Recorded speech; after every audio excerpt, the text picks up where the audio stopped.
Hello and welcome to Kits and Wagers. This is the Midweek Matrix. I am Neo, joined by Morpheus. Well, welcome into the show. We're talking Monday. We have 6 midweek Premier League matches. Chris, Morpheus, welcome in. Thanks. I never would have ever thought I'd be Morpheus, but great character, awesome movies, and I love the new graphics here that we've got going on this week. Definitely, when I saw them initially, we were talking about a little midweek madness, and then I saw the graphics you tossed over.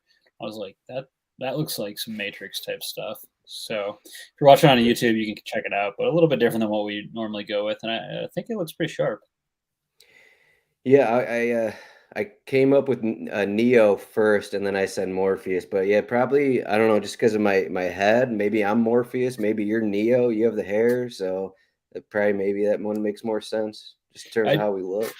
I just would never compare myself to Keanu Reeves. Like I can't get on that level. He's just a little step above every other actor, whether it's John Wick or The Matrix or Point Break, for example, where he's Johnny Utah. Like he's played some pretty iconic characters that I personally love. So I don't just that's hallowed ground for me. So I don't know if I could be Neo, Yeah, that but makes sense.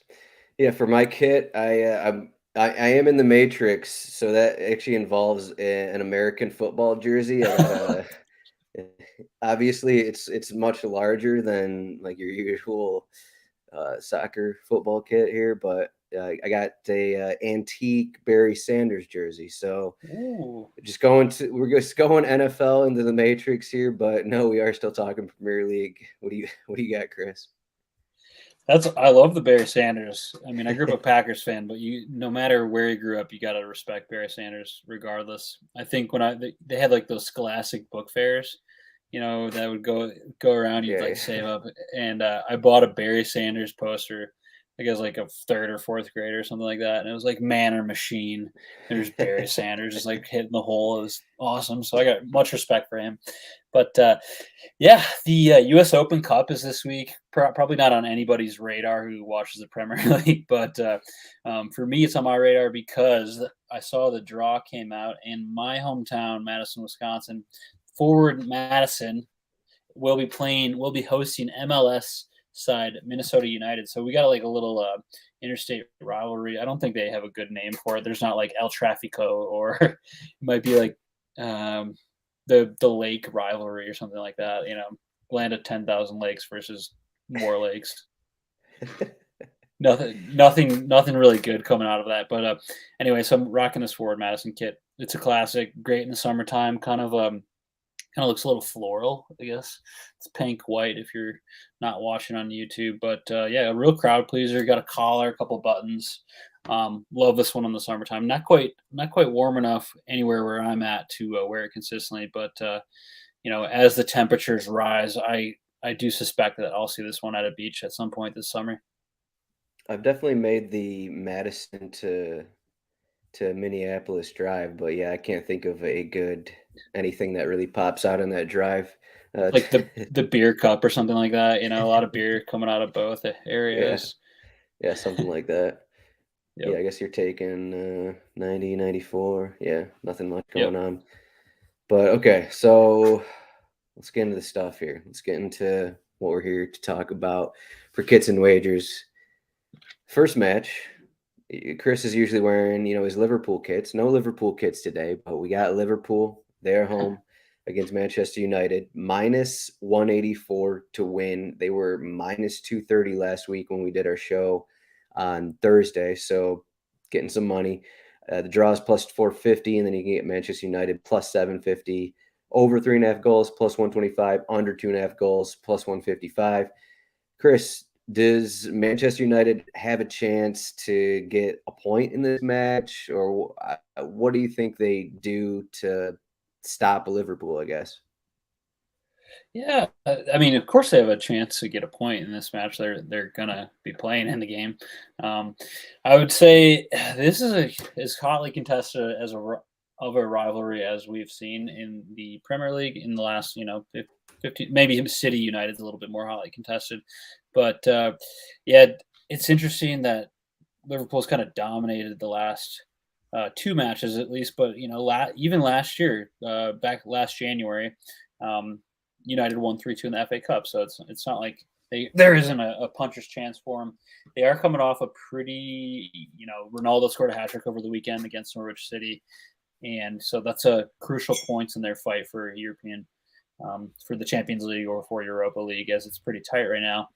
Liverpool, on the other hand, coming off a pretty emotional trip to Wembley last Saturday where they went up 3-0, eventually came away 3-2 in the FA Cup semifinal against Manchester City after they had just advanced in the Champions League. So it's like, is this game kind of this will be their third game in 6 days. But all the first two pretty emotional. This one's are relatively emotional.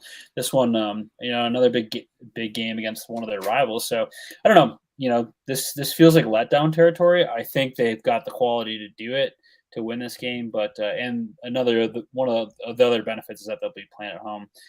None of the odds really give me anything to think like Liverpool minus 285. Obviously, not going to entertain that. The draw at 450. And then if you really want, if you think, man, United, maybe catch Liverpool sleeping, plus 750 is massive odds in this match. I'm curious to know when it's ever been that high for United against Liverpool. So that's probably the only one I'd consider from whether to take Liverpool or United. The total goals for me is where I think I would turn my eyes, as in the last three matches between these two teams. It's been 5-0, Liverpool 4-2, 3-2. Liverpool has been involved in a lot of goals recently. 3-2 over City in the FA Cup, 3-3 against Benfica, 2-2 in the most recent matchup with Man City, and then 3-1 against Benfica. So there's been a lot of goals scored in all their matches. So I think I'd take a look at the total goals. Right. I mean, I think that's kind of pretty much how we've been looking at these Liverpool games. And we saw Manchester United just gave up 2 goals against Norwich at home and in Manchester. And we have the Manchester United injury issues. They've got 5 guys that have been injured. They went with a 4-3-3 formation against Norwich. I don't think they're going to do that again. They'll probably go back to the 4-2-3-1, which Ragnick has preferred. So you got Matic and probably Pogba in those defensive midfield roles. So my first lean here was just looking at Liverpool minus 1.5. You can get that minus 105. And, then I started looking at some results. Manchester United do have a couple pretty poor performances away from home. Their last 2 losses at Everton and Manchester City. But if you scroll back a little bit on their schedule, like they've battled 1-1 at Chelsea. They don't really have a ton of losses. 3-0 at Tottenham. I mean, even in Champions League, they have some positive results at like Villarreal, and I guess they drew Atletico Madrid there. But you look at that previous result, 5-0. You look at the injuries, and then you look at the form of Liverpool. They do have a ton of games, but I mean, there may be some rotation. Like they rotated a lot 2 games ago. So while they do have 3 games in 6 days, they rotated a bunch against Benfica. So you look at that and just the way that Liverpool are scoring, 3 goals in the first half against Manchester City in the FA Cup. Gotta like the over. And I still, even though I mentioned like Manchester United, that some of those away performances, I'll still take Liverpool minus 1.5. That sounds like a fair enough bet. Playing at home, that's the big one. Like playing at Anfield, they don't typically drop games. So I just wouldn't be too concerned about it, even though it is a great rivalry. But just Man United, of the top, I think 7 teams, Leicester City's in 9th, and they're the only team that's conceded more goals. Otherwise, United's given up 44 goals. Leicester's in 9th. They've given up 50. You'd have to go down to Brentford, who's given up 49 goals. So, like, the United back line is just pretty leaky. Let's expect some goals here, and Liverpool have the firepower to do it. Yeah, Liverpool, they've won their last 10 at home in league play. And, that dates back to October when it was October. So what else should we have to say about that? But that was 6 months ago. yeah. Yeah. Right. So next match, uh, I don't know what to say about Arsenal. I guess we'll get into it. Chelsea, Arsenal here. Chelsea minus 110 to win, plus 265 on the draw. Arsenal are plus 320 to win. Chelsea was last week, they're minus 105 to win. So it's kind of dropped a little bit. I think partly because Arsenal just couldn't score against Southampton over the weekend. Chelsea, they got the 2-0 win. Shout out to us. We did say Chelsea minus 1.5 against Crystal Palace. I think we hit both those FA Cup bets. So, We did. We were but accurate on the FA Cup, inaccurate on the Premier League. yeah, I think that's kind of how we've done this season. But over 2.5 goals, plus 1.5, well, plus 105, under 2.5 goals, minus 130. I'm just going Chelsea here. I can't go with Arsenal right now. The way that they're playing without Thomas Partey, without Kieran Tierney, like it's just not working for him right now. And then Lacazette, something's going on with him where he's like, yeah, I want to, like, I don't know what my future holds. And he had, I don't know, personal issues last week, but then he had an illness, and then who knows what's going on there. So you got all these issues for Arsenal. They're not playing well. So it's not like, oh, they're playing well even with these injuries. They're not playing well. So is that your same line of thinking here? We got Chelsea at minus 105 to win. For some reason, Arsenal got money in the past few days, but I don't know why. I'm straight up pissed off at Arsenal. I'm just like, I took them last weekend against Southampton. Figured Southampton have been playing pretty poorly. Arsenal, they've been like pretty poor themselves, but slightly better than what Southampton was doing. In that match, they had 76% possession, still managed to not score one single goal. They had a couple of decent chances, but like nothing that was like, okay, that was a tap in. So I'm staying away from them. Also, Chelsea playing at home, getting good enough odds for me to bet on at minus 110. That seems like kind of an auto selection. They're coming off a big win too. They beat Crystal Palace on Sunday to go to the FA Cup final. I just think they're a much better team. And then the whole situation with Lacazette, they like when Arsenal was playing their best, Lacazette was being pretty selfless, like setting up teammates, like setting up assists. And so, I mean, there's a big drop in quality from Lacazette to Eddie Nketiah. Like it's not quite the same team. So I don't think that Arsenal have the ability to get it done here against Chelsea. Chelsea playing at the Bridge. Give me one minus 110, and I'll keep it moving. Chelsea, they're coming off, I guess their last home match in league play was that 4-1 loss against Brentford. But on the other side of that, you look at Arsenal, 7 losses and 15 away matches. Their last 2 without a completely healthy team. 1-0 at Southampton, 3-0 at Crystal Palace. I don't know why Chelsea's minus 105 here. Sorry, now they're minus 110. Sorry, I missed that. It was 105 last week, but yeah, like it's just I don't. It's just hard here. It doesn't make sense that it's only minus 110. It seems like a trap here because this feels like Chelsea should be closer to minus 140, even minus 150. Like some, I don't know why. I don't know. I'm just Yeah. trying to think of the reasons why. I mean, these managers really haven't had a ton of action against each other. Tuchel against Arteta. I mean, they played earlier in the season, August 22nd. Like, what does that match mean? Lukaku scored in that one. Chelsea won 2-0.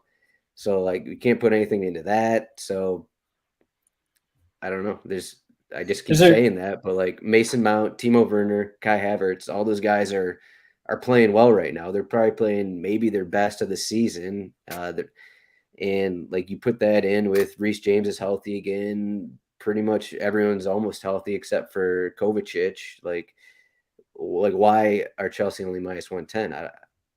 It doesn't make sense. is there any thought process into like Chelsea now out of the Champions League? They're in a pretty safe space in the table. They're third right now, sitting on 62 points with their have only played 30 matches. So they're in a pretty good place to qualify for the Champions League. Aside from that, they just have that FA Cup final. Now that they're out of the Champions League, is like maybe like they're just like the the betting public is They like, don't okay, Chelsea. care kind of a thing. They don't, yeah, like they're not like totally locked in as they should be, even though they beat Southampton 6-0 last week and then gave it to Crystal Palace pretty strongly on Sunday. Um, Maybe that's a narrative. I'm not really sure, but they're just like they're not going to they're not fighting for the title. They're pretty safely in third place, and so maybe this is like a potential spot for a letdown.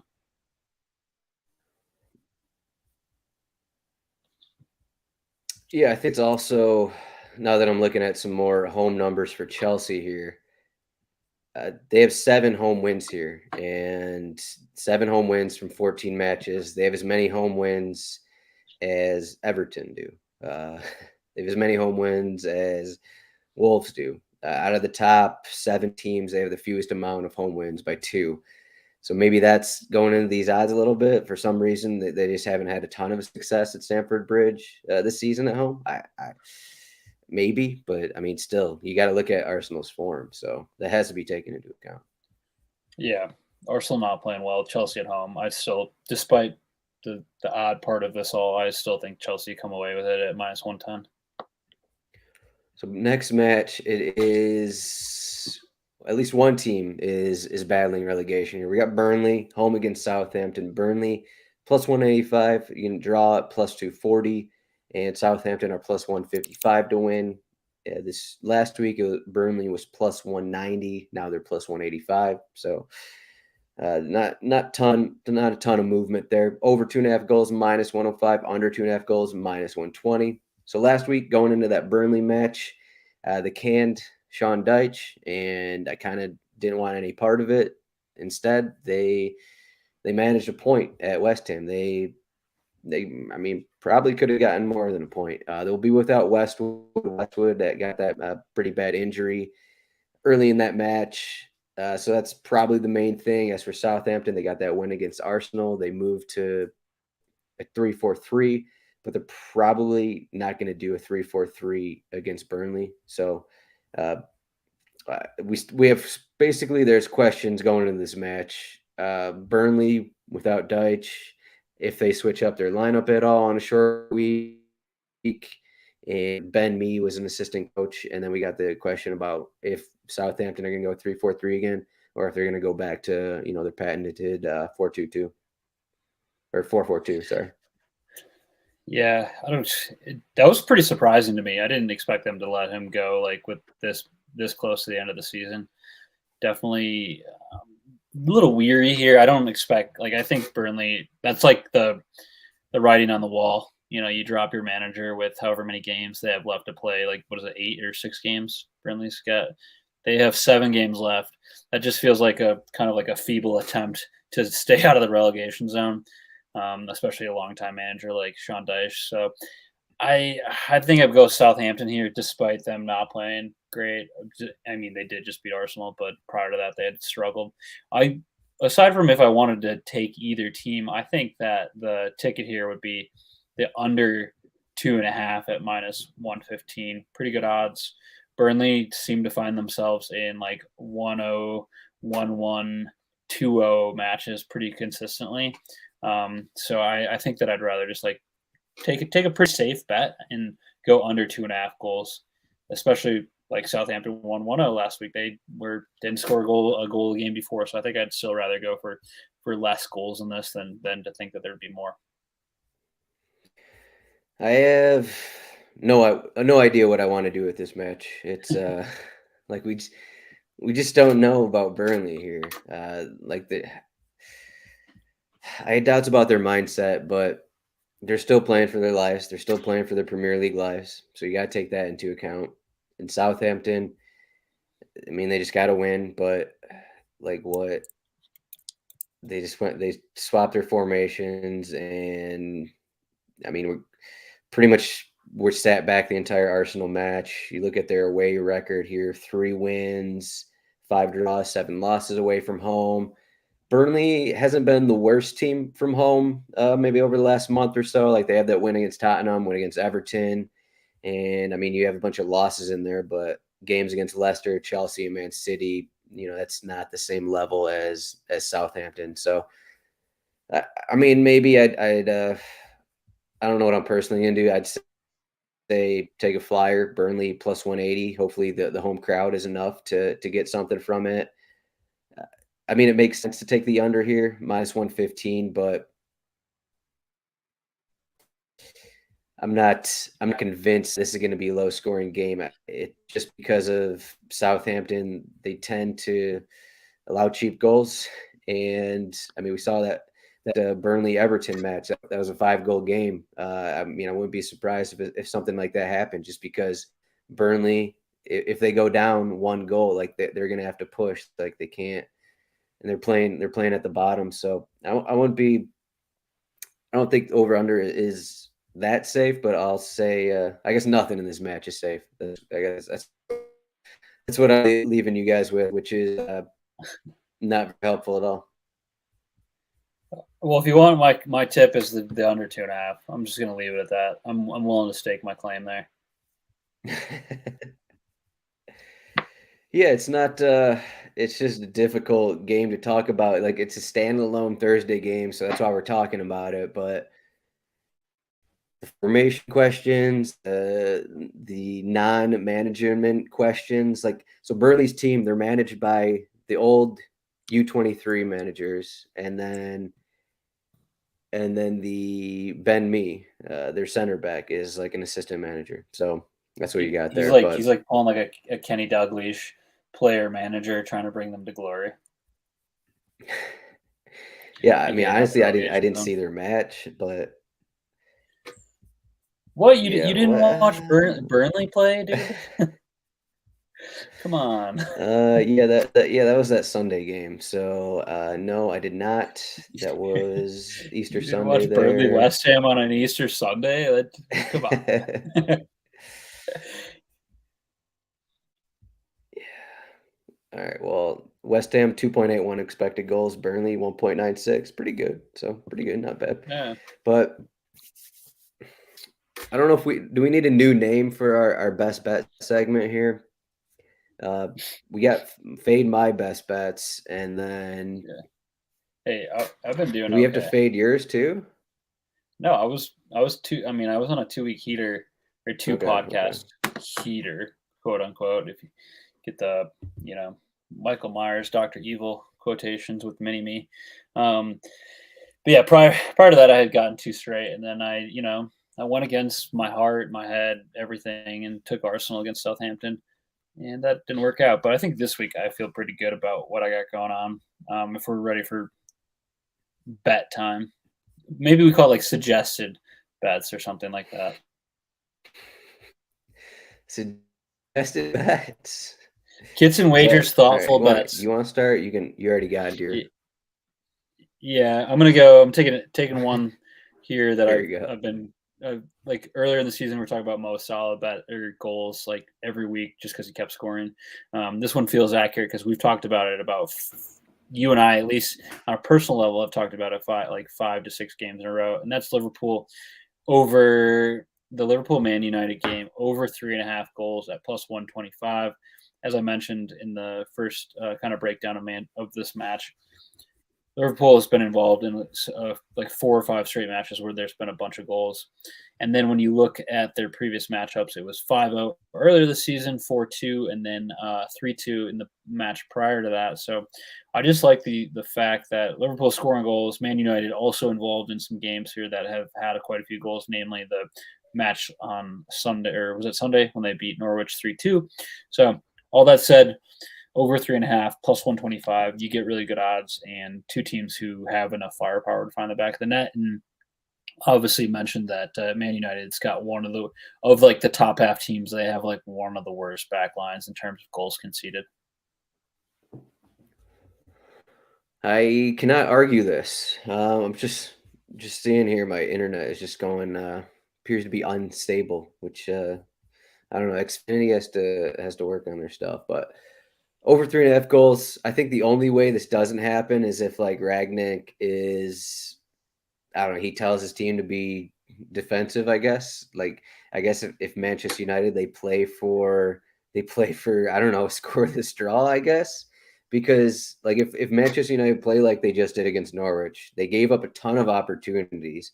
like I was watching that match, and they didn't really look like that much of a better team. Ronaldo had a hat trick, but I don't know uh, if they look dominant or anything like that. But so if they play like they just played, and like I see Liverpool scoring like 4 goals, so Yeah, well, is Ralph Ragnick even like going to be in the stadium? They just like putting him out on the like it's like walking the plank kind of. They brought him in middle of the season with a head coach consultancy role, and now it's like I feel like they've really put him out in a kind of a crappy situation. So, and I don't know. I think we're gonna see some goals in this one. yeah, What are you thinking about, Adam? he actually gave his press conference, so he should be Okay, so available. he's still gonna show up to work. Yeah, so best bets last week.